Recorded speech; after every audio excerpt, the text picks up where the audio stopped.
जीवन कई मौके देता है, कईयों को बहुत सारे मौके देता है। एक मौका आपको हिट करना है ना, जो आपका नाम कर देगा, जो आपका काम कर देगा। करते ऐसा बहुत सारा मौका मिला और इवन रास्ते में जो भी लोग मिलते थे वो पहचानने लग गए। क्या जब आप खुद पढ़ाई कर रहे थे तो एक टीचर के रूप में भुवनेश परिहार जो टिप्स बच्चों को देता था, जी, क्या स्टूडेंट के रूप में भी वो टिप्स खुद पे लागू कर किए हैं आपने? तो पहले से ही वो दूर से कर देते हरिओम। अगर एकाग्रता सबसे ज्यादा है तो मैं मानता हूँ खेलों में। सबसे पहले जो इनका संबंध उत्कर्ष से है वो ये कि ये खुद उत्कर्ष के स्टूडेंट रहे हैं। जब वैकेंसी आई तो ये 30 साल बाद वैकेंसी आई सर राजस्थान सरकार में। 30 साल बाद? जी सर। ये जो नटखटता है या शरारतीपन है या यूं कहें तो चंचलता है, ये हमारी क्षेत्र की पहचान है। और देख के पढ़ाते हैं तो सर शायद समस्या भी आती है आपको, लेकिन शुरू से ही मेरा ये रहा है कि मैं बिना देखे पढ़ाता हूँ और कम से कम पीडीएफ का इस्तेमाल करता हूँ। और उत्कर्ष से मैं पहले पढ़ भी चुका हूँ। 2018 की शारीरिक शिक्षा की भर्ती मैंने जो है पास करके मैं शारीरिक शिक्षक भी बना। पांचों उंगली एक जैसी नहीं होती सर जी सर। पर पांचों काम की जरूरत होती है। हर व्यक्ति का अपना व्यक्तित्व होता है। 3 शब्द मुख्य तौर पर मैं इसमें यूज करना चाहूँगा: इंतजार, इंतजार और इंतजार। नमस्कार, मेरे साथ इस वक्त एक ऐसी शख्सियत है जिसके मेरे साथ यानी उत्कर्ष परिवार के साथ पुराने, नए और अलग अलग तरह के संबंध हैं। दोस्तों, हाल ही असिस्टेंट प्रोफेसर फिजिकल एजुकेशन सहायक आचार्य के रिजल्ट आए और उसमें पूरे राजस्थान में रैंक 7 प्राप्त की है भुवनेश परिहार सर ने, भुवनेश परिहार स्टूडेंट ने और जोधपुर के लाडले, पुराने भीतरी शहर के लाडले भुवनेश परिहार ने। सबसे पहले जो इनका संबंध उत्कर्ष से है वो ये कि ये खुद उत्कर्ष के स्टूडेंट रहे हैं। उसके बाद जो दूसरा संबंध है वो ये कि इन्होंने उत्कर्ष के विद्यार्थियों को पीटीआई ग्रेड 2 और ग्रेड 3 के लिए लगातार पिछले कई लंबे समय से अध्यापन करवाया है।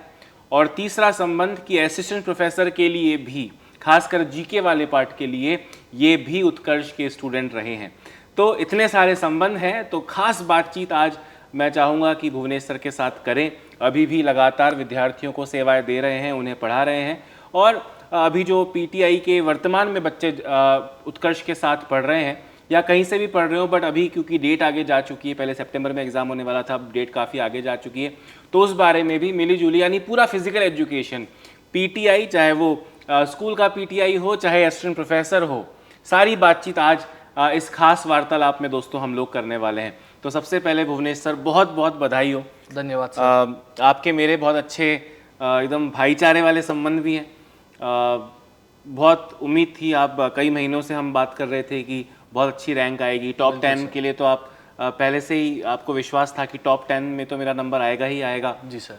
टॉप 7th रैंक आपने की है, तो बहुत बहुत बधाई हो सर आपको। और पहला मौका नहीं है कि जब आपको किसी एग्जाम में सफलता प्राप्त हुई हो, और क्योंकि ये 3 साल से चल रही है, 2023 का शायद नोटिफिकेशन था जी सर, जो अब 2026 में फाइनल लिस्ट आई है सर।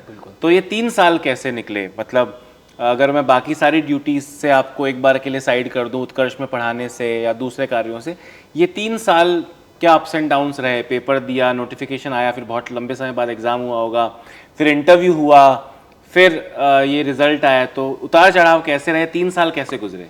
बिल्कुल सर, इसमें मैं बताना चाहूँगा आपको 3 शब्द मुख्य तौर पर मैं इसमें यूज़ करना चाहूँगा: इंतजार, इंतजार और इंतजार। काफ़ी लंबा समय रहा। जब वैकेंसी आई तो ये 30 साल बाद वैकेंसी आई सर राजस्थान सरकार में। 30 साल बाद? जी सर। इससे पहले शारीरिक शिक्षक जो कॉलेज स्तर पर थे, इन 30 सालों में ये वैकेंसी पहली बार आई और लंबे समय से लोगों को इसका इंतजार था। 2023 में जैसे ये वैकेंसी आई तो सभी प्रसन्न हुए कि कॉलेज स्तर पर भी अब शारीरिक शिक्षक के पद भरे जाएंगे, और हमने बड़े उत्साह के साथ जो है फॉर्म भरा और तैयारी शुरू करी। फिर लंबे समय बाद एग्ज़ाम हुआ। एग्ज़ाम के लिए हमने लगातार 9-10 माह जो है रात दिन जो है पढ़ाई की, स्टडी की। बहुत अच्छा एक्सपीरियंस रहा। और पहली बार शारीरिक शिक्षा का जो पेपर हुआ, इसमें सर 3 पेपर होते हैं, एक जीके का होता है, 2 सब्जेक्ट पेपर होते हैं, और पूरे भारत में ये 2 सब्जेक्ट पेपर जो हुए, ये पहली बार हुए कि उसका जो लेवल है एक बहुत ही स्टैंडर्ड लेवल का रखा गया, जिसको उम्मीद नहीं थी कि राजस्थान में ऐसा भी शारीरिक शिक्षा का पेपर आ सकता है। बहुत ही अच्छे स्तर का पेपर हुआ हमारा, और पेपर होने के बाद बहुत ज़्यादा खुशी हुई। जो चीज़ें हमने पढ़ाई हैं बच्चों को, वो बहुत ज़्यादा काम आई। और सबसे बड़ी बात, जो टॉप 10 रैंक में आए हैं, ज़्यादातर विद्यार्थी सर पढ़ाई से जुड़े हैं, ज़्यादातर खुद टीचर हैं और बच्चों को पढ़ा रहे हैं। तो शायद ये मुख्य भूमिका निभाती है कि आप बच्चों को पढ़ाते हैं तो उसका एक्सपीरियंस साथ में बच्चों की दुआएं भी आपको लगती है। तो मेरा सर अगला क्वेश्चन आपसे यही था जी।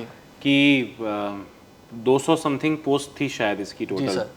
और मैं मतलब आपने भी डिस्कस किया है, मैं भी एक दो लोग को पर्सनली जानता हूँ जो इस एग्ज़ाम में सेलेक्ट हुए हैं, और वो पहले से शायद स्कूल में टीचर हैं या वो कोचिंग इंस्टीट्यूट्स में पीटीआई के लिए बच्चों को ट्रेन कर रहे हैं, पढ़ा रहे हैं, तो और वो सब सेलेक्ट हुए। और पहली बात तो सर 30 साल बाद आई है, तो जितने भी लोग प्रयासरत थे जिन्होंने मेहनत की है लगभग वो सभी लग गए होंगे, क्योंकि पीटीआई की फिजिकल एजुकेशन की इंडस्ट्री बहुत छोटी है, बहुत कम लोग हैं।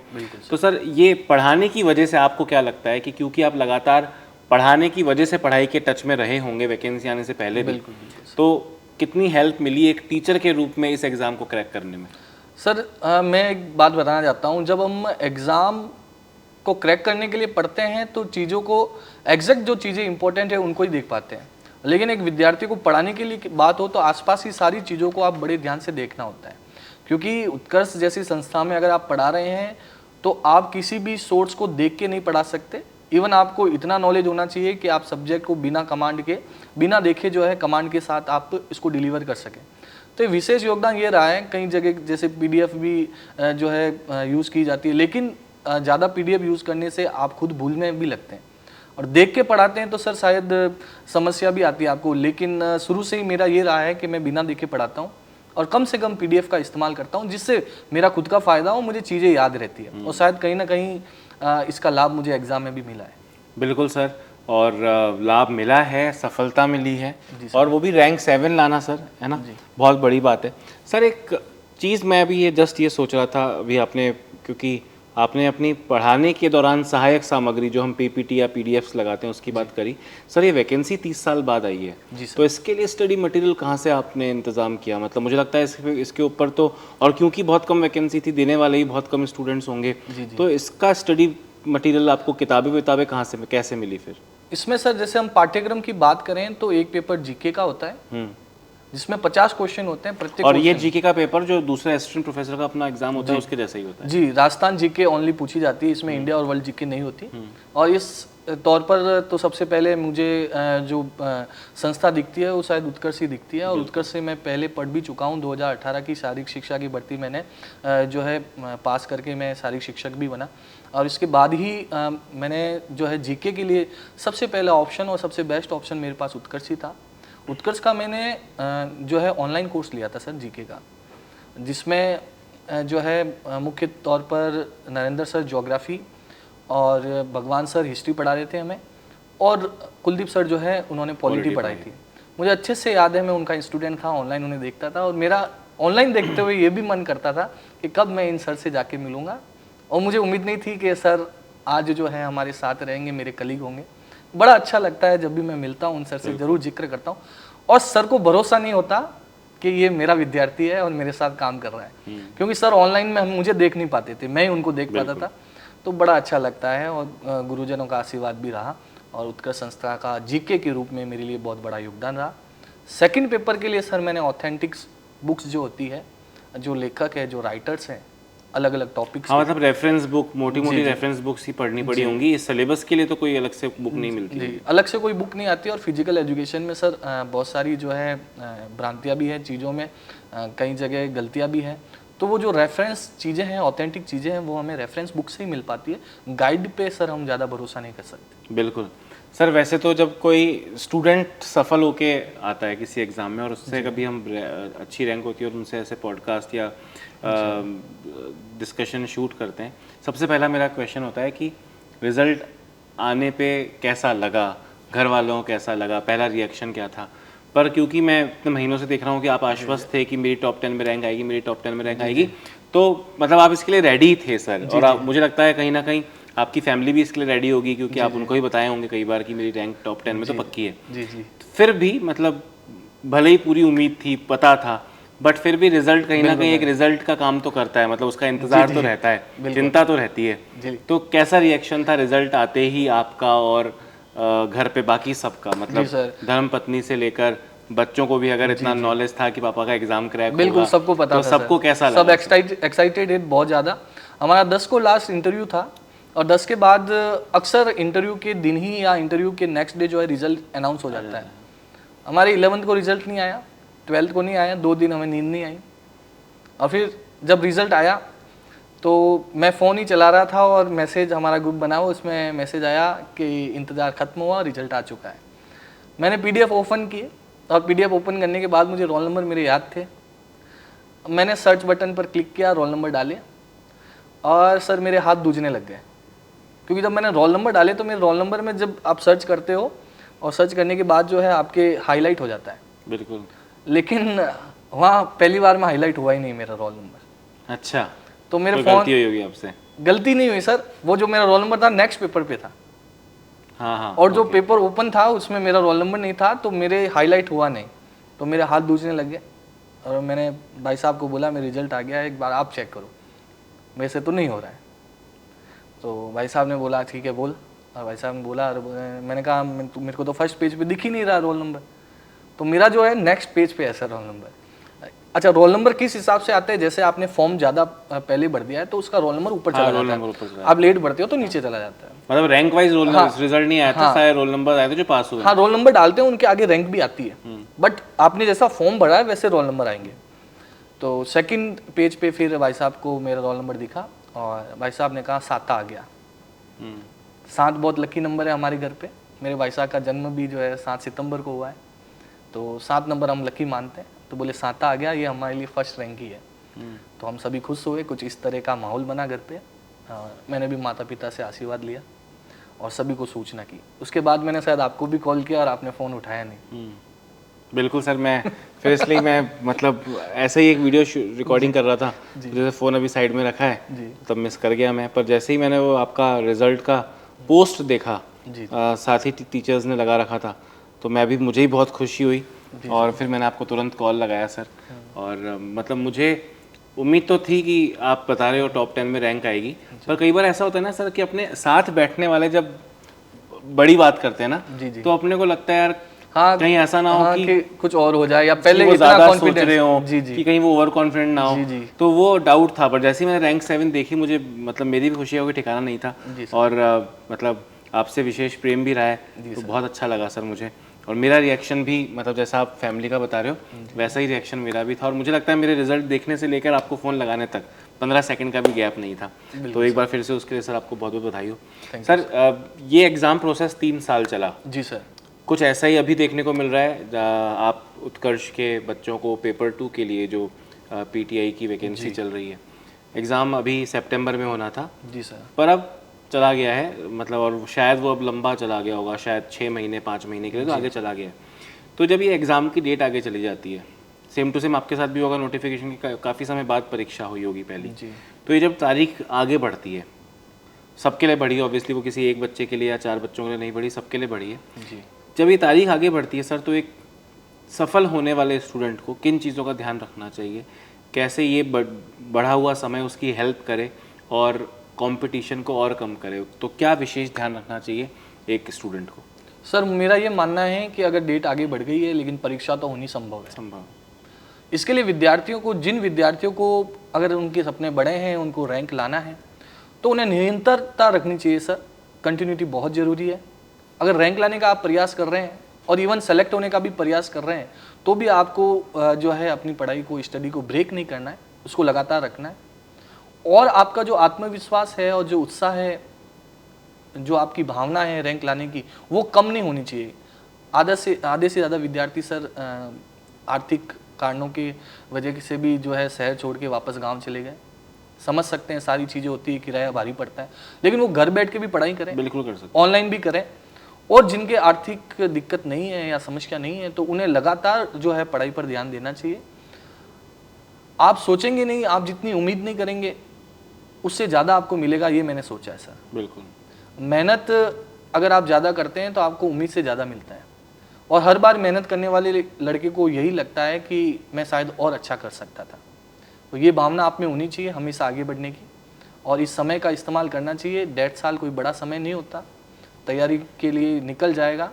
1.5 साल अगर आपने लगातार तैयारी कर ली तो पीछे बचा जीवन आपका जो है बहुत अच्छा हो जाएगा। बिल्कुल सर, और मुझे भी लगता है कि समय जब आगे बढ़ा है तो सबके लिए बढ़ाए, पर उस बच्चे बढ़े हुए समय में से कुछ वेस्ट ना हो। बस यही बात। क्योंकि अगर आपने 2 दिन ब्रेक कर लिया तो हज़ारों बच्चे उन 2 दिन में आपसे आगे निकलने की काबिलियत रखते हैं। बिल्कुल जी। तो बस आपको वो ध्यान रखना है। बाकी हाँ, पहली बात तो 4-5 महीने समय आगे बढ़ा है ना, तो अपना बेस्ट दीजिए और जो भी रिजल्ट आएगा वो आपके हाथ में नहीं, पर मेहनत आपके हाथ में ज़रूर है, तो वो आपको करते रहना चाहिए। और इन्हीं की तरह कॉन्फिडेंस भी होना चाहिए एग्ज़ाम देने के बाद कि मेरा नंबर तो टॉप 10 में आएगा ही आएगा, जैसा भुवनेश सर को हमारे कॉन्फिडेंस था।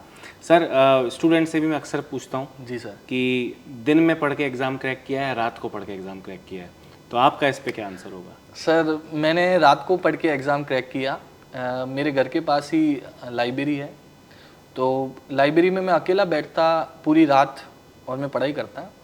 कई बार जो रूम स्प्रे वाली मशीन होती है वो इतना ज़ोर से छींकती थी, ऐसा लगता था पास में कोई आके छींक दिया हो। डर सा भी लग जाता था। अलग अलग बहुत सारी चीज़ें हुई। वापस एक बार स्टूडेंट लाइफ जीने का मौका मिला। रात को 2-2 बजे अकेले बैठे और एकाग्रता रखना पढ़ाई में। सुबह मैं नहीं पढ़ पाता था सर, सुबह मेरे बहुत सारे काम भी थे, घर को भी संभालना होता था, ड्यूटी भी थी, उत्कृष्ट भी पढ़ाना था सब। जी सर, बिल्कुल पूरी रात जो है पढ़ाई चलती थी। मैं कई बार घर से रात को लेट नाइट निकलता था, पुलिस वाले मुझे पकड़ते थे, रास्ते में रोकते थे, कहाँ जा रहे हो, कहाँ जा रहे हो। फिर किताबें देखकर उनको पता चलता था कि भाई तैयारी कर रहा है, तो पहचानने भी लग गए।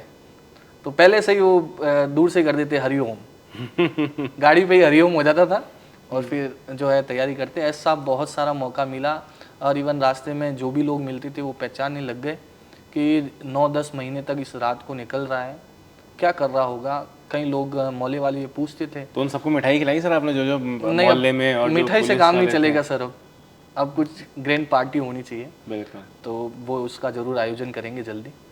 तो मैं इनवाइटेड अपने आप को समझ लूँ या बिल्कुल वेट करूँ? बिल्कुल आप इनवाइटेड हो सर। तो ये रहा सिस्टम के देखने वाले मोहल्ले वाले भी ये पूछते थे, भाई तू गवर्नमेंट ऑलरेडी टीचर है तो फिर किस बात की तैयारी कर रहा है।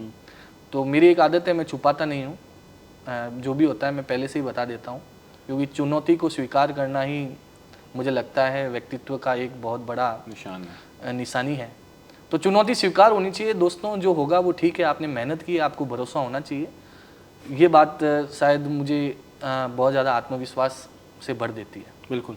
और सर, आपने एक बड़ा एग्ज़ाम निकाला है तो उसके लिए डेफिनेटली बहुत मेहनत लगी होगी। जी सर। एक चीज़ जो मैं चाहूँगा कि एक शिक्षक, क्योंकि आप शिक्षक प्लस विद्यार्थी दोनों अभी कल तक तो थे अपने जीवन में, सर आप पढ़ाते वक्त जो बच्चों को एक्स्ट्रा सीख देने का प्रयास करते हो, ना सिर्फ आप सारे टीचर्स, बिल्कुल सर, कि कैसे पढ़ना है, कैसे मेहनत करनी है, कैसे मोटिवेटेड रहना है, इतने घंटे पढ़ना चाहिए, ऐसे पढ़ना चाहिए, क्या जब आप खुद पढ़ाई कर रहे थे तो एक टीचर के रूप में भुवनेश परिहार जो टिप्स बच्चों को देता था जी, क्या स्टूडेंट के रूप में भी वो टिप्स खुद पे लागू कर किए हैं आपने? जी सर, ये मैं अपना अनुभव ही बताता हूँ। मैंने 2 साल जो है सेकंड ग्रेड का एग्ज़ाम दिया, उसमें मेरा सिलेक्शन नहीं हुआ। जीके में मैं 40% भी क्रॉस नहीं कर पाया। मेरे साथ के सभी विद्यार्थी सेकंड ग्रेड ज्वाइन किया उन्होंने। इसके बाद अब ये जो रिजल्ट आया उसमें टॉप 10 जितने भी विद्यार्थी है वो सब फर्स्ट ग्रेड पहले से बन चुके हैं सर। अच्छा। जो अभी लास्ट 2 इयर्स पहले जो वैकेंसी हुई थी उसमें सारे सबके सब टॉप 10 जो है वो फर्स्ट ग्रेड टीचर हैं। उनमें से मैं एकमात्र हूँ जो टॉप 10 में फर्स्ट ग्रेड में भी मेरा नंबर नहीं आया सर, मैंने 40% क्रॉस नहीं किया। तो शायद मुझे लगता है कि ईश्वर आपको चला के रास्ता दिखाता है कि बेटा अभी नहीं, इससे अच्छी बढ़ती आएगी और तू और मेहनत करेगा तभी टॉप 10 में आएगा। शायद मैं फर्स्ट ग्रेड में सिलेक्शन हो जाता तो शायद इसकी तैयारी इतनी अच्छे से नहीं करता। वहाँ से मुझे ठोकर मिली कि यार फर्स्ट ग्रेड का भी नहीं हो रहा है। जीके में 40% सब्जेक्ट पढ़ाते हैं, सब्जेक्ट अच्छा है, कितना भी अच्छा हो उससे कोई फ़र्क नहीं पड़ता, लेकिन जीके को 40% क्रॉस करना मैंडेटरी होता है, कंपल्सरी है। तो फिर मैंने इस भर्ती में जो है जीके पर पूरा ध्यान दिया और इतनी जीके पढ़ी सर, जहाँ 40% क्रॉस नहीं हो रहा है, इस भर्ती में मैंने वहाँ पर 50% से ऊपर जीके में मार्क्स लेके आया। तो बड़ा आनंदित महसूस हुआ और अपने आप को ये लगा कि यस कर सकते हैं, तो अच्छा लगा सर। और साथ में विद्यार्थियों को ये संदेश देना चाहता है कि विद्यार्थी में आत्मविश्वास जरूरी है, कॉन्फिडेंस होना चाहिए और जिंदगी की यही रीत है कि हार के बाद जीत है। माइकल जॉर्डन पूरी दुनिया जानती है, जिसे बास्केटबॉल के महान प्लेयर, उन्होंने कहा मैंने 900 से ज़्यादा शॉट मिस किए, 120 से ज़्यादा लोगों ने मेरी टीम ने मुझ पर उम्मीद की और फाइनल शॉट मुझे दिया, वो मैंने मिस किया। लेकिन फिर भी मुझे दुनिया सबसे बेस्ट बास्केटबॉल प्लेयर के नाम से जानती है। यानी आप जितना अधिक बार हारोगे और उससे सीखोगे उतना ही आप जो है बेस्ट बनोगे। बिल्कुल सर। और अभ्यास से बड़ा कोई परिश्रम नहीं होता जी है। सर। तो वो जितने भी स्टूडेंट्स करेंगे मुझे लगता है कि सफलता तो मिलनी है सर। और एक सफलता का मतलब केवल एक परीक्षा नहीं होती। जी सर। जीवन कई मौके देता है, जी सर। कईयों को बहुत सारे मौके देता है। एक मौका आपको हिट करना है ना, जो आपका नाम कर देगा, जो आपका काम कर देगा, जो आपने सोचा है, जीवन का जो स्टेटस है वो आप जो चाहते हो वैसा कर देगा। बस एक मौके की तलाश होनी चाहिए और ईश्वर आपको मौके देगा लगातार, ये डेफिनेटली आपके साथ होगा।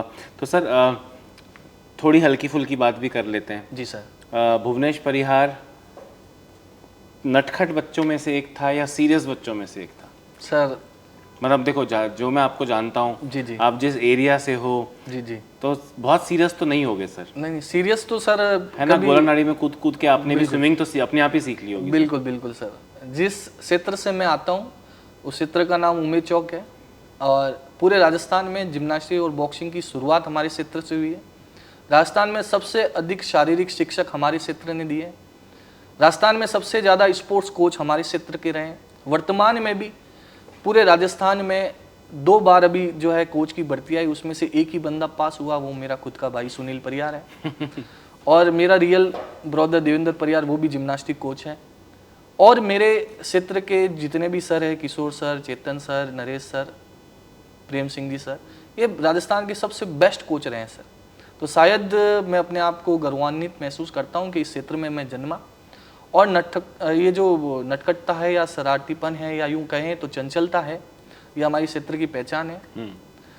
बड़ों का हम आदर करते हैं, लेकिन शरारती होने के साथ ही कहते हैं खेलों में आक्रामकता जरूरी है। फिजिकल एजुकेशन जैसे सब्जेक्ट में आप ज़्यादा सिंसियर रहकर नहीं इसको खेल सकते। खिलाड़ी हैं तो एग्रेशन होगा, तभी आप प्रतिस्पर्धा कर पाएंगे और खेल को जीत पाएंगे। तो शुरुआत से ही सर सीरियस जैसा तो माहौल कभी रहा ही नहीं, इसलिए शायद हम पहले ही बता देते हैं, होगा तो ठीक, नहीं होगा तो फिर भी ठीक, मेहनत करते रहेंगे। बिल्कुल। निराश न हुए हैं ना होंगे। तो ऐसा कुछ नहीं है कि हम लोग सीरियस होते हैं। हाँ, तनाव जो है 2 प्रकार के होते हैं। तो एक प्रकार का तनाव जो आपको आगे बढ़ाता है वो लेना जरूरी है, जिसे हम ईयू स्ट्रेस के नाम से जानते हैं। तो एक तनाव रहता है, वो सुखद तनाव के लिए है, वो जो आपको आगे बढ़ाता है। पर सीरियस जैसी कोई बात नहीं सर। आज भी हम जो है खुश हैं और बिल्कुल ऐसे ही रहेंगे। शायद लगता है थोड़ा सा हम में धैर्य की कमी है। शुरू से लगा मुझे मेरे में धैर्य नहीं है, लेकिन मुझे लगता है शायद ये मेरा कॉन्फिडेंस को बढ़ाने का बहुत बड़ा कारण भी है। बिल्कुल सर। और 5 उंगली एक जैसी नहीं होती सर। जी सर। पर 5 काम की ज़रूर होती है। हर व्यक्ति का अपना व्यक्तित्व होता है, जी, है ना? मैं आपके जैसा बन के, आप मेरे जैसे बन के शायद कुछ खास नहीं अच्छा फ़र्क पैदा कर पाएंगे। बस हाँ, अच्छे मूल्य हम सब में होने चाहिए जी। वो शिक्षक के रूप में आपने अपनाए ही हैं और आगे भी सर बस जो सीखा है वो विद्यार्थियों को सिखाते रहें, जो जाना है वो सबको बताते रहें। और इसी तरह बस मैं चाहूँगा कि आपने बहुत सारी बातें सुनी होंगी भुवनेश सर से, पर वो जो मेहनत लगी होगी इतने सारे एग्ज़ाम्स क्रैक करके, फिर अभी असिस्टेंट प्रोफेसर का एग्ज़ाम क्रैक करने तक बहुत मेहनत लगती है। वो मेहनत तो शायद आप नहीं देख पाएंगे, तो इस 15-20 मिनट की वीडियो से मैं आपको पूरी मेहनत के का रिफ्लेक्शन तो नहीं दिखा सकता हूँ। बस ये ज़रूर बता सकता हूँ कि एक टीचर के रूप में ये उम्दा है और इस एग्ज़ाम के क्रैक करने ने साबित कर दिया है कि एक स्टूडेंट के रूप में ये एक आदर्श स्टूडेंट ज़रूर थे, जिन्होंने खुद के ही सारे परामर्श जो है विद्यार्थियों को देते हैं, जो टिप्स एंड ट्रिक्स देते हैं, वो खुद पे अप्लाई करी। चाहे वो लेट नाइट पढ़ना हो, लाइब्रेरीज़ में घंटों तक बैठना हो, देर रात तक पढ़ना हो, वो सब इन्होंने किया है। अगर वो सेम टू सेम अगर आप भी रेप्लिकेट कर लेंगे तो सफलता आपके भी कदमों में होगी। तो एक बार फिर से सर बहुत बहुत बधाई हो। बिल्कुल सर। शारीरिक शिक्षकों को जैसा सर मतलब कोई भी टीचर अगर पीटीआई की बात करता है तो पहले कहते हैं यार, सोचने में उनकी एक भ्रांति होती है कि पीटीआई बच्चे जो है अनुशासनहीन होंगे या बदमाश होंगे। पर ऐसा कुछ नहीं है, हम अनुशासनहीनता को बनाए रखते हैं। बस ये है कि शारीरिक शिक्षक, कई टीचर को मैंने कहता सुना है कि भाई जो शारीरिक शिक्षक है पीटीआई के बच्चे हैं वो अच्छे से पढ़ाई नहीं कर पाते। यानी जो खेल में अच्छा होता है वो पढ़ाई में अच्छा नहीं हो सकता। लेकिन आप बच्चों को मैं बताना चाहता हूँ कि दोस्तों, हम जो खिलाड़ी हैं हमसे अच्छा कोई पढ़ाई कर ही नहीं सकता, हमसे अच्छी एकाग्रता कोई रख ही नहीं सकता।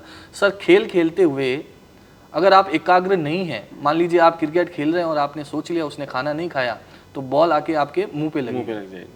चाहे दुनिया में कोई भी काम कर रहे हैं सर आप, उसमें एकाग्रता बहुत इंपॉर्टेंट है। अगर एकाग्रता सबसे ज्यादा है तो मैं मानता हूं खेलों में। अगर आप दुनिया में कोई भी कार्य कर रहे हैं, आपके मन में कोई दूसरी बात आ सकती है, लेकिन खेल में आप ला ही नहीं सकते। जैसे कोई बॉक्सिंग खेल रहा है, बॉक्सिंग का 2 मिनट का एक राउंड सेकंड है, भी मिस हो गया एक तो गए। सेकंड का मिनी सेकंड भी आप कुछ दूसरी बात तो सोच ही नहीं सकते। बिल्कुल। पूरी तरीके से एकाग्र रहना पड़ता है। और खिलाड़ी में जितनी एकाग्रता होती है, वो खिलाड़ी अगर उतनी एकाग्रता से पढ़ाई कर लें तो शायद मैं समझता हूं सर, उससे अच्छा कोई पढ़ ही नहीं सकता। बिल्कुल सर। और कुछ ऐसी बातें जानने के लिए आज का ये वीडियो सेशन दोस्तों रखा गया था।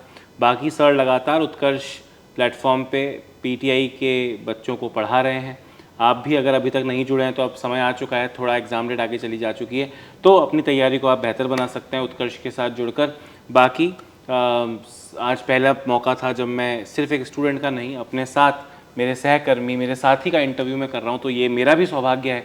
उसके लिए मैं खुद बधाई का पात्र हूँ। तो उसके लिए भी सर ने मुझे मौका दिया, उसके लिए बहुत बहुत सर का शुक्रिया। और पूरे उत्कर्ष परिवार की तरफ से, सारे स्टूडेंट्स की तरफ से, मेरे और मेरे जैसे तमाम टीचर्स की तरफ से सर आपको बहुत बहुत शुभकामनाएं एक बार फिर से। धन्यवाद सर, आभार।